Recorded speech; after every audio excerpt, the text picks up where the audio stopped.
Line Bommasetty Koteswararao గారికి, ఈనాటి ముఖ్య అతిథి మన నాయకులు, ప్రపంచ స్థాయిలో రికార్డులు సృష్టించిన నేటి గవర్నర్ లైన్ JVPS ఆంజనేయులు గారు, జిల్లా ప్రథమ మహిళ వారి ధర్మపత్ని లక్ష్మి గారు, అదేవిధంగా ప్రథమ వైస్ గవర్నర్ లైన్ ప్రసాద్ గారు, ద్వితీయ ఉప గవర్నర్ లైన్ శ్రీనివాస్ రెడ్డి గారు, ఈ కార్యక్రమాన్ని ఇక్కడ ఏర్పాటు చేసుకోవడానికి ఆతిథ్యం ఇచ్చినటువంటి మిత్రులు ప్రిన్సిపాల్ సౌరయ్య గారు, అదేవిధంగా సభలో ఉన్నటువంటి మిత్రులు, మా క్లబ్ సభ్యులు అందరికీ నమస్కారం. అయితే ప్రోటోకాల్కి భిన్నంగా ముఖ్య అతిథి ప్రసంగానికి ముందు మాత్రమే నేను మాట్లాడతాను అని నాకంటే ప్రోటోకాల్లో ముందున్నటువంటి శ్రీనివాసరెడ్డి గారిని, అలానే మన ప్రసాద్ గారిని మాట్లాడుతున్నా. దీనికి కారణం మీకు తెలియజెప్పాలి. ఎందుకంటే సభా సాంప్రదాయ ప్రకారం ముఖ్య అతిథిని పరిచయం చేసే కార్యక్రమం ఒకటి ఉంటుంది. ఆ పరిచయ కార్యక్రమం నేను చేద్దామనేటువంటి సదుద్దేశంతో, సత్సంకల్పంతో, నా ఉపన్యాసంతో కలిసి చేయవచ్చని మరి ముఖ్య అతిథికి ముందు నాకు ఇవ్వండి అయ్యా అని వాళ్ళని అవటం జరుగుతుంది. కాబట్టి వాళ్ళిద్దరినీ దాని గురించి ఏమనుకోవద్దని ఉపగవర్నర్లు ఇద్దరిని కోరుకోవడం జరిగింది. అయితే 11 గంటలకి నాకు తెలుసు, 11 గంటలకి నాకు కూడా వచ్చిందిలే కానీ 2 మీటింగ్ విషయం. సో రైట్ మిత్రులారా, మరి ఇక్కడ కూర్చున్న వాళ్ళు, స్టేజ్ మీద ఉన్న వాళ్ళు కాదు. ఒక చిన్న ప్రశ్న, మన గవర్నర్ గారి పూర్తి పేరు ఎంతమందికి తెలుసు? కాదండి, సరే, శ్రీమాన్ వడ్లమూడి JVPS కదా, వీర వెంకట పూర్ణ శివ ఆంజనేయులు. అంటే వారి పేరులో ఉన్నట్టే దేవతలందరూ ఉన్నారు. శివుడికి ఉండాల్సినటువంటి రౌద్రము ఉన్నది, విష్ణుకి ఉండాల్సినటువంటి సౌమ్యము ఉన్నది. పూర్ణ బింబం అంటే అన్ని లక్షణాలు, అన్ని నాయకత్వ లక్షణాలు ఇమిడీకృతమైనది పూర్ణ కుంభంలో చెప్తాం. అటువంటి పూర్ణ కుంభం కూడా ఉన్నాయి. కాబట్టి శివుని ఉగ్రరూపం, మరి అట్లానే విష్ణు యొక్క సౌమ్యం, ఆంజనేయుడి యొక్క బలం. సో కాబట్టి ఆంజనేయుడి యొక్క బలం ఉన్నది, విష్ణువు యొక్క సౌమ్యం ఉన్నది, శివుని యొక్క రౌద్రం ఉన్నది. అట్లానే అన్ని లక్షణాలు ఉన్నటువంటి పూర్ణ కుంభంతో సమానమైనటువంటి మన గవర్నర్ లైన్ వడ్లమూడి వీర వెంకట పూర్ణ శివ ఆంజనేయులు. కాబట్టి నేను గెలిచాలి, వేరా నేను గెలిచలేదు. Okay right. అయితే మరి తోడు లక్ష్మి మరి సరే, తర్వాత వారికి అట్లా ఆ విష్ణు భగవానుడికి లక్ష్మి ఎలానో, అట్లానే సుకుమారమైనటువంటి పద్మంలో నుంచి పుట్టినటువంటి అటువంటి ఆ లక్ష్మి ఎలానో వీరికి కూడా ఈ లక్ష్మిలా సహకరించడం. మీకు చాలా మంది కూర్చున్న ఎదురుగా కూర్చున్న వాళ్ళకి ఎవరికి తెలిసి ఉండకపోవచ్చు. ఆంజనేయులు గారి గురించి ఒక సంఘటన నేను మీతో చెప్తే ఆశ్చర్యపోతారు.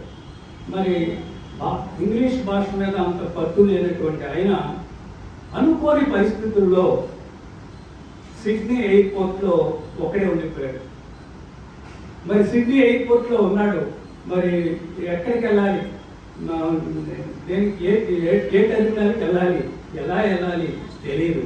కానీ ఏమీ తెలియనప్పటికీ ఒక మనిషికి చొరవ అనే లక్షణం ఉంటే, ఒక మనిషికి వినయము అనే లక్షణం ఉంటే నాయకుడుగా ఎలా రాణిస్తారు అన్నదానికి సజీవమైనటువంటి చక్కటి ఉదాహరణ మన ఆంజనేయులు గారు. సిడ్నీ ఎయిర్పోర్ట్లో ఆంగ్ల భాష రాకుండా ఒక అనుకోని పరిస్థితుల్లో ఆయన ఇప్పుడు ఒక్కడే ఉండిపోయారు. ఇంకో ఆయన కూడా ఆయనతో పాటు ప్రయాణం జరిగింది. ఆయన ఫ్లైట్ మిస్ అయ్యి ఈయన ఫ్లైట్ లోపల ఉన్నాడు. సిడ్నీ ఎయిర్పోర్ట్లో దిగాడు. సిడ్నీ ఎయిర్పోర్ట్లో దిగితే తర్వాత ఇంకో చోటుకి వెళ్ళాలి, ఇంగ్లీష్ రాదు, ఏం చేయాలా? కానీ చాలా విజయవంతంగా ఈయన వెళ్ళాల్సిన గమ్యస్థానానికి వెళ్ళాడు.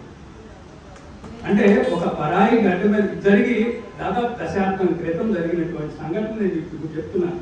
అంటే దానికి కారణం ఏమిటి? చొరవ.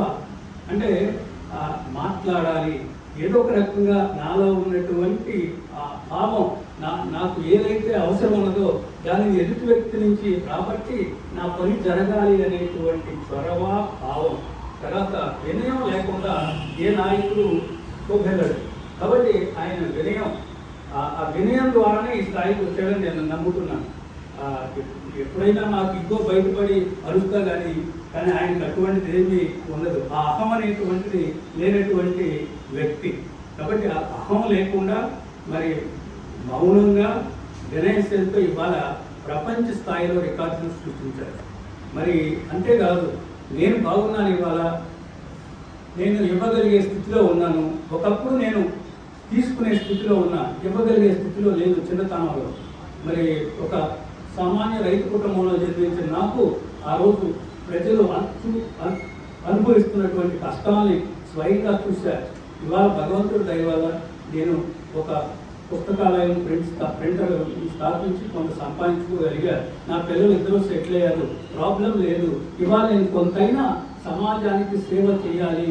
ఎప్పుడైతే ఈ ప్రతిఫలాపేక్ష లేకుండా తోటి వారిని నేను ఆదుకోగలనే అప్పుడే నాకు ఆత్మసంతృప్తి, అవధులేని ఆనందం కలుగుతుంది అనేటువంటి ఒక ఉదాత్తమైనటువంటి భావంతో మరి అను ఒక్కడే $25,000 ఇచ్చాడు అంటే look at his generosity, look at his attitude towards the fellow human being, look at his empathy, look at his way of thinking, look at his kindness.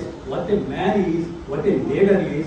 Let us bring our hand together to clap him in a big way. It's a great cause. So కాబట్టి ఈ 4 మాటలు ఆయన పరిచయం అందరూ చేస్తారు.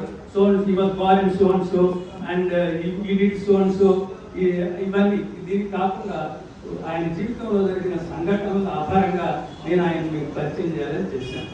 ఇక మరి నేను ఈ సంవత్సరం ఇంకొకటి ఏంటంటే గవర్నర్ గారికి నేను హృదయాంతరాల నుంచి వచ్చినటువంటి కృతజ్ఞతా భావాన్ని తెలియజేయాలనుకున్నాను. అంటే నేను స్వయంగా ఎక్కడ ఎవరు ఇన్ని కార్యక్రమాలు ఎవరు చేస్తారు, మరి చాలా చోట్లకి వెళ్ళాలి కదా.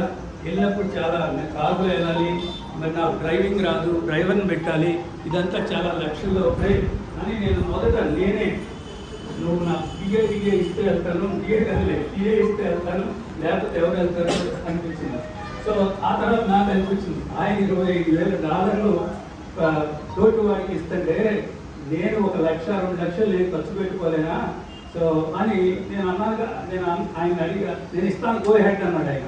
అంటే తర్వాత ఒకరోజు ఫోన్ చేసి, బ్రదరు ఎంత అవుతుంది చెప్పు, నేను పంపిస్తాను అన్నాడు. వద్దు, నీ దగ్గర తీసుకొని నేను డబ్బులన్నీ నేనే ఖర్చు పెట్టుకుంటాను, కాబట్టి నీ దగ్గర తీసుకొని ఇప్పటివరకు ఆ సాంప్రదాయం లేదు, దాన్ని కంటిన్యూ చేస్తాను అనుకుని తెలంగాణలో మెదక్ వరకు వెళ్ళాను, తర్వాత సిద్దిపేట వెళ్ళాను, తర్వాత చింతలపూడి వెళ్ళాను, నరసరావుపేట వెళ్ళాను, రేపల్లి వెళ్ళాను. అన్నిటికీ నేను స్వయంగా వెళ్ళడం జరిగింది. ఆ తర్వాత చేసిన తర్వాత ఎందుకు చెప్తున్నానంటే, చేసిన తర్వాత మరి ఒక పుస్తకం వేయిస్తే ఎట్లా ఉంటుంది, ఇవన్నీ నేను చేసిన 116 కార్యక్రమాలు, 133 రోజుల్లో 116 కార్యక్రమాలు, దాదాపు 40,000 మంది విద్యార్థులు నేను ఒక్కలే చేశాను. ఇది ఒక మన ఎప్పుడైనా చూసుకోవడానికి బాగుంటుంది. మా మనవరాలు కొంచెం పెద్ద అయిన తర్వాత మా తాత ఇలా చేశాడని ఆ పుస్తకం చూసుకుంటారు, అమెరికాలో ఉన్న ఆ పుస్తకం ఇస్తే బాగుంటుంది అనుకుని నేను ఆలోచన పంచుకున్నాను. వేయించిన బ్రదరు అన్నాడు. ఒకరోజు చాలా డబ్బులు అయ్యేటట్టు ఉన్నాయి అని అన్నాను. ఆయన ఒకే మాట అన్నాడు, డబ్బులు ఎంతైనా లెక్క చేయొద్దు, నేను ప్రేమతో ఇష్టంతో ఈ పుస్తకం నేను వేయిస్తున్నాను, గో హెడ్ అన్నాడు. దానికి I must be thankful to him. So కాబట్టి నా విధమైనటువంటి అవకాశం అనేది నాకు ఇవ్వడం జరిగింది. పుస్తకం కూడా ఫైనల్లో ఉంది. రేపు డిస్ట్రిక్ట్ కన్వెన్షన్ రోజు దాన్ని రిలీజ్ చేయాలనే సంకల్పం. మరి ఎలా ఉంటుందో చూద్దాం, అయిపోతుందని అనుకుంటున్నాను నేను. సో కాబట్టి ఈ సంవత్సరం ఆయన సౌమ్యంతో, అట్లానే ఆయన వినయంతో, ఆయన నాయకత్వ లక్షణాలతో, ఆయన తెలివితేటలతో, ఆయన ఎంచుకున్న లక్ష్యాల్ని సాధించడం